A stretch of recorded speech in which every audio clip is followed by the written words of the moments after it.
Now in the real world, or should I say our world, because that is a highly subjective term, we do know that those who consider themselves to be our ruling elite do fear more than anything else that one day we will wake up. Let's hear it in their own words. The second could threaten our global preponderance, our global strategic preponderance. First proposition.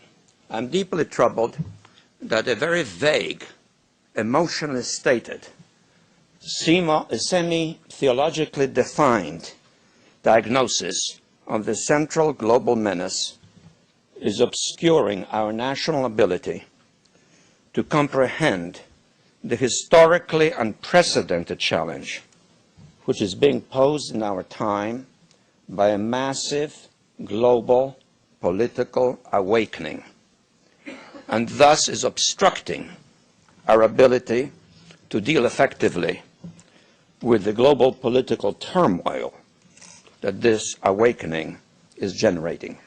We're then treated to what I feel may be the longest fight scene in movie history. I have to admit, the first couple of times I saw this movie, I couldn't figure out why this fight scene just dragged on and on and on and on. And then it occurred to me that in a movie of this nature, if the fight scene is dragging on, there's a reason for it. What the fight scene represents is that when we wake up, the first people we inevitably turn to are those closest to us. And those closest to us are the ones that represent our greatest struggle to convince people, because those closest to us are the most resistant. It's a natural ego-based reaction because they don't somehow want you to think you're better than them because you know information that they don't. And everybody likes to think that they're not ignorant and that they are informed. Do you remember the first time you talked to your family about vaccinations or fluoride? You get dismissed, called a raving lunatic. Be assured that this would not be going on without them being aware. Or be told, no, this could never be happening because nobody would let this happen. You get fought. It's a struggle. And that's what this fight represents. Now, those of you who watch television may think this fight looks somewhat familiar. And if your suspicion is on having seen a certain episode of South Park, you would be correct. Put on your hat! Come on! Put it on! I'm giving you a choice. Either put on these glasses or start eating that trash can. Tanner? Not this year. Not this year. Tanner. Okay. Come on. Come on. Kabod! Kabod!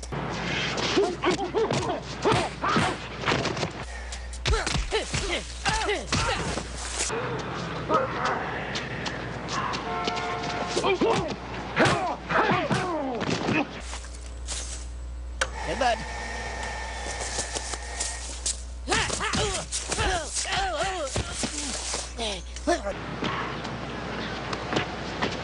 I don't want to fight. Come on. I don't want to fight. Stop.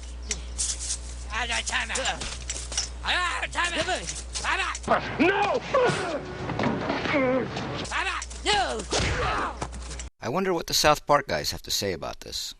The actual fight, where they're in the back lot and they're fighting, was the fight sequence from, what's that movie, They Live? Yeah. So we took the fight sequence where, damn, what's the wrestler's name? Roddy-piper. And that other dude, that black dude, they have this knockdown, drag-out fight in this alley in They Live. We actually animated to that soundtrack. So for a while, before we did it, put our own sounds in, it was like Timmy and Jimmy fighting, but it was the sound, the grunts From of They Live. Roddy-piper, the music and all that. Yeah. It was, It's a great fight sequence in They Live. They Live Yeah. It's a pretty great movie. But yeah. That was a little suspicious, don't you think? The way they kind of closed that and stopped talking about the movie? I don't know, what else is in this episode? A cripple fight? And then... That's really about it. That's the think most that's interesting stuff about that. We could babble on, but it would really be about what we're doing. I think we should today. just move on to our next We should talk about what we're commentary doing mini. today, actually. It's Friday right now, and we're doing an episode of South Park where... Do these guys know something that they don't want to say? I do recall them having an episode where they talked about 9/11. Now, if I recall correctly, this episode was brought to us by the same team responsible for another episode, which featured a child saying, Oh, hi, Stanley. Look, I'm buying you some more all-natural toothpaste. You mean the stuff that tastes like ass and doesn't fight cavities? That's right. Taking that into consideration, and also that they had an all-seeing eye pyramid, and in the all too on-the-mark and synchro-mystic episode about terrorists attacking Imagination Land.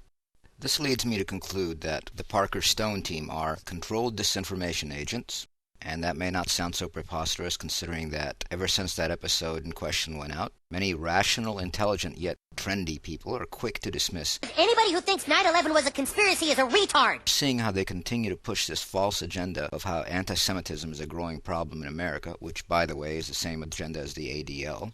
We have to entertain the possibility that they are Zionist shills.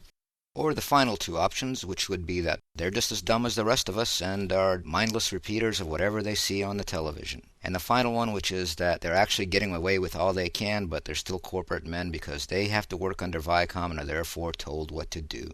Which option? I leave for you to decide.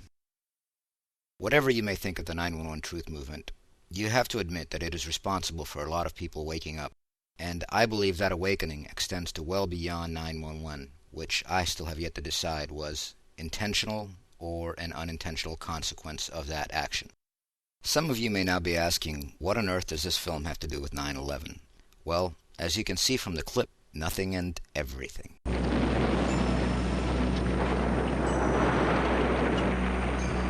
Back to the movie, we find our main characters sitting in a hotel discussing their world. And this is the most important dialogue of the entire movie. A long time ago, things were different, man. My old daddy took me down to the river, kicked my ass, told me about the power and the glory. I was saved. He changed when I was little. Turned me, started tearing it. So I ran away when I was 13. Tried to cut me once. Big old razor blade. Held it up against my throat. I said, Daddy, please. Just kept moving it back and forth. Like he was sawing down a little tree. Wow. That has to be among the best pieces of dialogue I've ever heard in any movie. Piper's not talking about his daddy. What he's talking about is Freud's big daddy, i.e. the government or whatever system of control you have in your life, whatever is the biggest influence on who you are and what you're allowed to say or do. You have to critically analyze what he's saying. So in essence, his daddy was, at first, the Catholic Church, took him down by the river, showed him the power and the glory. What did the church do for a good millennia? It dazzled us with heaven or damned us into hell. It kept us illiterate and ignorant while it retained all the knowledge within its own hierarchy. It kept us focused on some rewarded afterlife versus allowing us to stop and smell the roses in this one. But then Daddy got mean. The game of control switched to one of war. We were pitted against each other in useless, unnecessary, cruel, barbarous wars. Wow. That looks completely different when you're in the middle of it than it does to the generals up on the hill. And the age of industrialization came, and we just became more and more efficient at killing each other. And Daddy just kept taking that razor blade back and forth across our throats. World War I, then World War II. Did anything change? No, nothing at all. Next week, we leave for the front. The object will be to kill as many Frenchmen as possible. Naturally, they are going to try and kill as many Russians as possible. If we kill more Frenchmen, we win. If they kill more Russians, they win. What do we win? Read up about what really happened in World War I, the real causes of World War II, the real outcomes, and it'll be quite different from what you were taught in school. I got news for him. There's gonna be hell to pay.